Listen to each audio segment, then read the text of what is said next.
ठाकुर नगर number 1 की पावन धरती पर, ठाकुरपुर की पावन धरती पर उपस्थित सभी परम आदरणीय सम्मानित ग्रामजन वासियों का मैं स्वागत करती हूँ।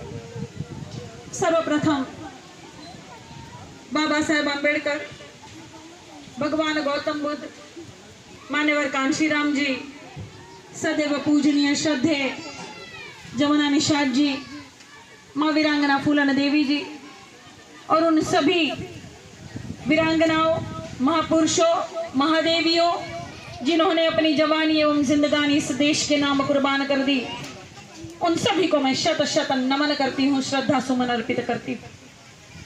आज इस पावन धरती पर उपस्थित सभी परम आदरणीय वरिष्ठ आदरणीय नेतागण, विधानसभा अध्यक्ष आदरणीय बड़े भाई संजय यादव जी,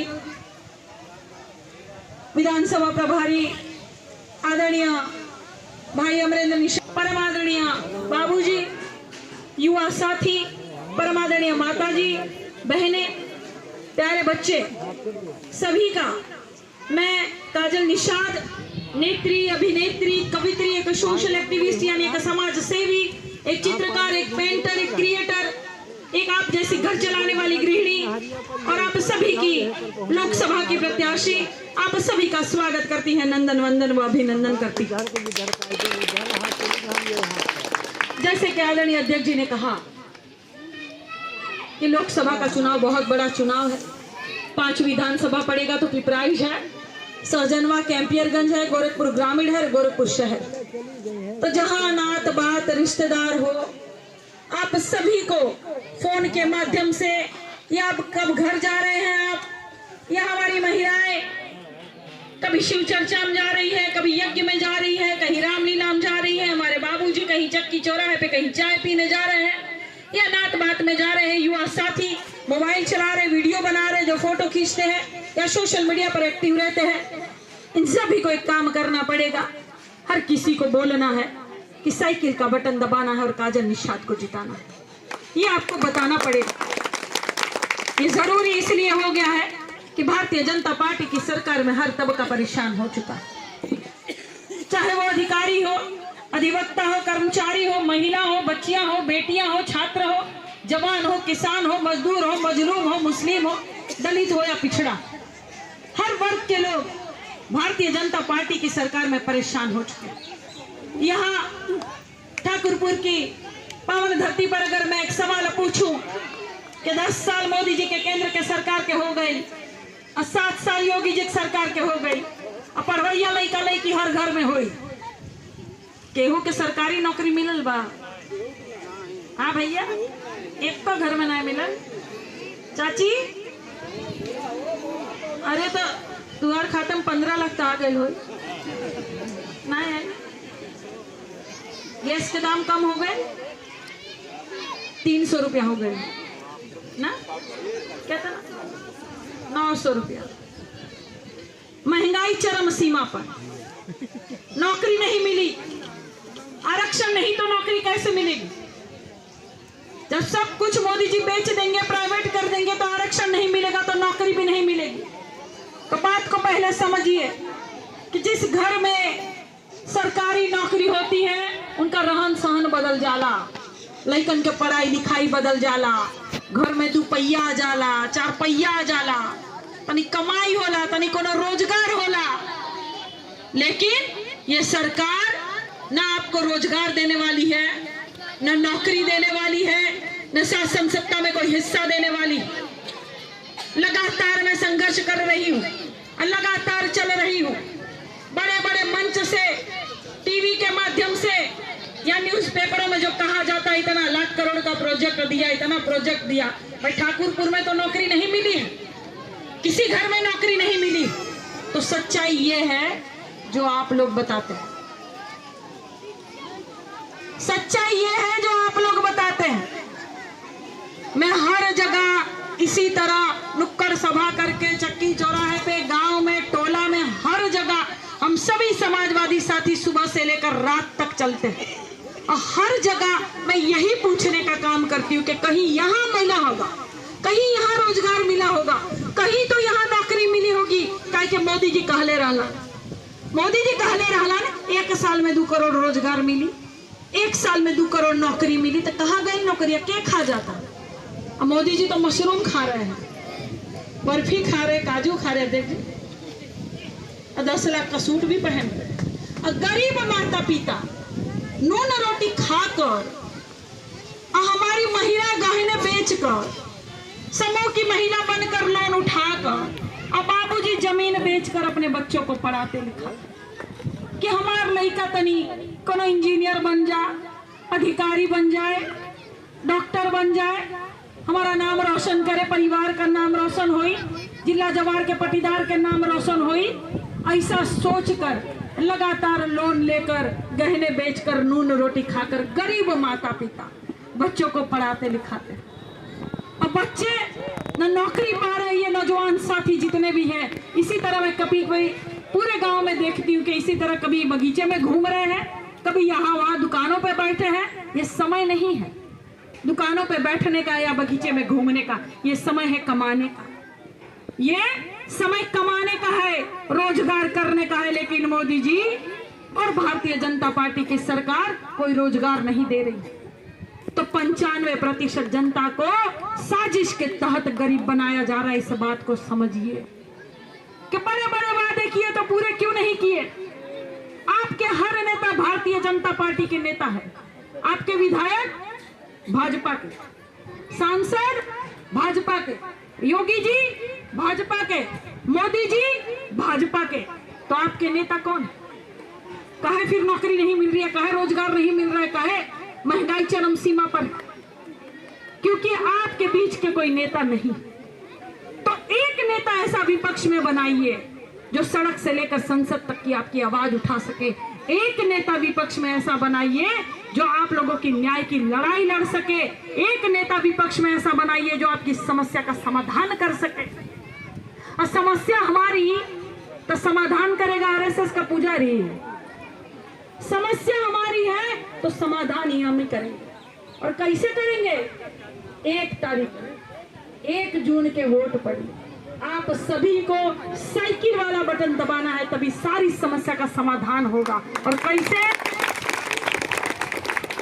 कैसे होगा कि जितनी हमारी महिलाएं हैं जो समूह की महिला बनकर लोन लेती है, बेचारी एक लोन चुकाती नहीं है तो दूसरा लोन ले लेती है, सोचती है कि बच्चों को पढ़ाए लिखाए, घर चलाए, और समूह की महिलाएं लोन नहीं चुका पाती है तो बेइज्जत हो जाती है, अपमानित हो जाती है।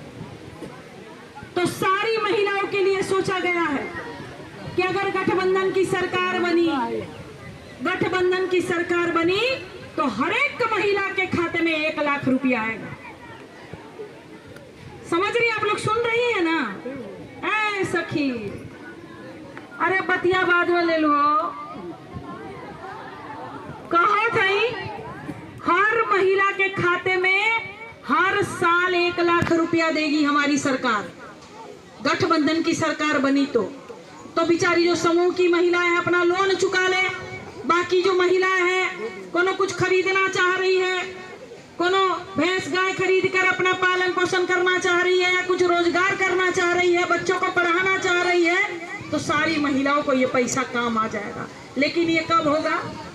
जब आप लोग साइकिल वाला बटन दबाएंगे तब होगा। और जितने भी सहारा के पैसे फंसे हुए हैं, जिसका नाम मोदी जी नहीं ले रहे, योगी जी नहीं ले रहे, कोई भारतीय जनता पार्टी का नेता सहारा के पैसा की बात नहीं कर रहा है, तो आप लोगों को मैं वादा करती हूँ कि जिस तरह मैं हर लड़ाई लड़ती हूँ, इसी तरह सहारा का पैसा लोगों को वापस दिलाऊं। आप लोगों की जमीन जीडीए वाले खा जा रहे हैं, हड़प ले रहे हैं, और अब तो मुआवजा भी नहीं दे रहे हैं। और 2016 के बाद कोई मुआवजा बढ़ाया ही नहीं है, रेट भी नहीं बढ़ाया, सर्किल रेट नहीं बढ़ा। 2016 के बाद आप लोगों को उचित मुआवजा नहीं दिया जा रहा है। बिना आपको पूछे आपके पुरखों की जो जमीन है, घर है, उस सारी हड़पी जा रही है। ये सारी लड़ाई में लगातार लड़ रही हूँ, किसी गांव की प्रधान नहीं हूँ, उसके बाद भी लड़ रही हूँ। तो आप लोग सोचिए कि कि कुछ बन जाऊंगी तो कितने मजबूती से, दमदारी से आप लोगों की लड़ाई लड़ूंगी। जैसे अध्यक्ष जी ने बताया कि 600 घर टूट रहे थे, 600 घर टूट रहे थे, और योगी जी जब सांसद से तो कह रहे थे कि एक भी घर नहीं टूटेगा, लेकिन जब योगी जी मुख्यमंत्री जी बन गए तो 600 घर तोड़ने के लिए बुलडोजर भेज दिया। खोराबाड़ ग्रामीण की यह घटना है। आप जैसी महिलाओं ने बुलाया मुझे कि बहन काजल निषाद आओ और हमारे घर को बचाओ। मैं वहां गई, मैंने वो लड़ाई लड़ी, पेपर में भी आया था, न्यूज चैनल में आया था। मैंने बुलडोजर को रोका है और उन सारे अधिकारियों से बात करके उनको वापस भेजा। आज 600 घर बच गए। जब कुछ नहीं है आपकी बहन, तब इतना दमदारी से लड़ रही है आपकी बेटी। किसी गांव की प्रधान नहीं हूं तब इतना दमदारी से लड़ती हूं, तो जब कुछ बन जाऊंगी तो कितना दमदारी से लड़ूंगी। गुलरिया थाने की घटना जैसे अध्यक्ष जी ने बताई, 5 भाइयों को पकड़ लिया गया था, प्रताड़ित कर रहे थे। गई हूं मैं, एसओ को हड़का के सभी लोग थे। एसओ से बात करके मैंने क्या कहा कि पुलिस की नौकरी करते हैं आप, संविधान की कसम खाकर पुलिस की नौकरी करते हैं कि भाजपा की गुंडाई करने के लिए यहाँ एसओ बने हुए हैं। भाई सब प्रताड़ित है और बोर्ड लगा दिए हैं कि कोई भाजपा का यहाँ नेता नहीं आएगा, सब वर्जित है, यहाँ आना सब मना है। तो आप क्या इनको प्रताड़ित करेंगे? तुरंत छुड़वा के लेकर आई है, लेकिन किसी गांव की प्रधान नहीं। फिर भी एसओ को हड़का कर भाइयों को छुड़ा कर लेकर आने का काम करती हूँ। तो जब कुछ बन जाऊंगी तो कितना दमदारी से लड़ूंगी। 14 साल से संघर्ष कर रही, 14 साल हो गया संघर्ष करते करते कि 14 साल में श्री रामचंद्र जी का वनवास भी खत्म हो गया था। हमारा वनवास कब खत्म हो? आप लोग चाहेंगी तो हो जाएगा, क्योंकि मैं चाहती हूं कि आप लोगों की इच्छा जो है वो पूरी हो, आपकी समस्या का समाधान हो। मैं चाहती हूँ इन बच्चों का भविष्य उज्जवल हो। मैं चाहती हूँ जितने नौजवान साथी जो घूम रहे हैं बेरोजगार, उनको रोजगार मिले। मैं चाहती हूँ कि स्थानीय लोगों को 80% स्थानीय लोगों को यहाँ रोजगार मिले, क्योंकि मैं जानती हूँ कि भारतीय जनता पार्टी के लोग आएंगे और आपको बहुत बरगलाएंगे। हमारी महिलाओं को खासकर मीठी मीठी बातें करके बरगला के ले जाते हैं। अरे हम लोग 30 दिन अपना खाते हैं, 30 दिन हम लोग अपना खाते हैं, और कोई 1-2 दिन का खर्चा देकर चला जाता है तो हम 5 साल का सौदा कर देंगे।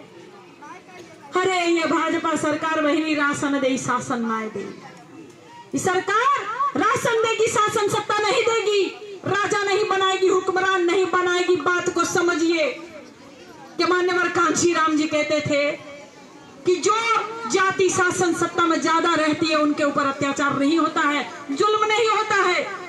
तो सारी शक्ति, सारा बल, सारा दल शासन सत्ता को पाने के लिए लगा दीजिए आप लोग। और ये भाजपा वाले धर्म की बात करते हैं कि हम राम को लाए हैं। अरे भाई राम सदियों से थे, जो सबको लाए उनको कोई ला पाएगा? सब पूजा पाठ करते अपने घर में, निजी मामला है सबका। हम भी कहते हैं रामाय राम भद्राय रामचंद्राय वेद से रघुनाथाय नाथाय सीताय पताय नमः। हम भी बोलते हैं, पर ये भारतीय जनता पार्टी धर्म का नाम लेकर आपको बरगलाती है। मैं आप लोगों को एक बात पूछना चाहती हूँ सखी, जब बर देखो आवला तो का पूछल जाला? बर देखो आवला तो पूछल जाला कि लइका का कमाता, लइका कितना पढ़ल लिखल बा, लइका कौन नौकरी करता। हमार लड़की के सुखी रखी ना, हमारी बिटिया इस घर में जाकर सुखी रहेगी ना। लड़का कौन कमाई करता, ये ना पूछल जाला। ये ना पूछल जाए कि लड़का कितना कावड़ ढोले बा, लड़का कितना राम नाम जपता, लड़का कितना घंटी अगरबत्ती बजावता, ये पूछल जाला। हाँ बार देखुआ में चाची, ये पूछल जाला कि लड़का कितना कमाता, लड़का कितना पढ़ल लिखल बा। तो जरूरी का बा, जरूरी कमाई बा, जरूरी पढ़ाई लिखाई बा। ये बात को समझिए। और ये भारतीय जनता पार्टी की सरकार इतना पढ़ाई लिखाई महंगा कर दी है कि पहले हम लोग एक बेटा पढ़ाते थे, उसी में दूसरा पढ़ लेता था, तीसरा भी पढ़ लेता था, उसी किताब से चपका चपका के उसी किताब से पढ़ लेता था। लेकिन भैया अब अब तो एक बेटा के जो एडमिशन बार बार हर साल उसी का एडमिशन का फीस लगेगा, दूसरा किताब दूसरे को काम नहीं आएगा, उसके लिए हर साल नया किताब, 13 तरह के ड्रेस चाहिए और सब ड्रेस जुटावट त्रिलोक याद आ जाला। मंगलवार के अलग, बुधवार के अलग ड्रेस पहने पड़ी, हाई त्योहार हाई वार, कितना महीना हो गए, कमाई हो गया कि बिजनेस हो गया तब तो ये बात को समझिए कि शिक्षा जरूरी है, पढ़ाई लिखाई जरूरी है और ये भारतीय जनता पार्टी नहीं देती। आप लोगों को क्या करना है, आप लोगों को 2 महीना मेरा साथ देना है। 14 साल से जो संघर्ष कर रही है उस वनवास को खत्म कैसे किया जाएगा? 2 महीना का चुनाव है, 1 जून को वोट पड़ेगा, 2 महीना तक आप लोग अपने आप को संभालिएगा। बहुत लोग आएंगे, बहुत बरगलाएंगे, हाँ ना, जो करना है करिए, जो मन में है वो करिएगा। 1 तारीख को साइकिल वाला बटन दबाकर भारी से भारी मात्रा में विजय वो बनाइएगा, मुझे नहीं खुद को ही बनाइएगा। इतने प्यार से, इतने ध्यान से आप लोगों ने सुना, बहुत बहुत धन्यवाद। ठाकुरपुर को मैं आपके हवाले करके जा रही हूँ, आप सभी को संभालना है, मुझे लगातार चलना है। 5 विधानसभा में रोज चलती हूँ, रोज चलूंगी लगातार, ऐसे इसी टूटे पैर के साथ चलती हूँ। पैर टूट गया था फिर भी चलती रही, रोड के साथ मेरा प्लास्टर लगा था फिर भी चलती रही, व्हील चेयर से चली, चंचला जी के सहारे से चली, ऐसे ही चलती रहूंगी, मुझे कोई चोट नहीं रोक पाएगी। मैं लगातार आप लोगों के लिए आवाज उठाऊंगी, इसी तरह आप लोगों के साथ बनी रहूंगी। बहुत बहुत धन्यवाद, प्रणाम, नमस्कार करती हूँ सभी। हेलो।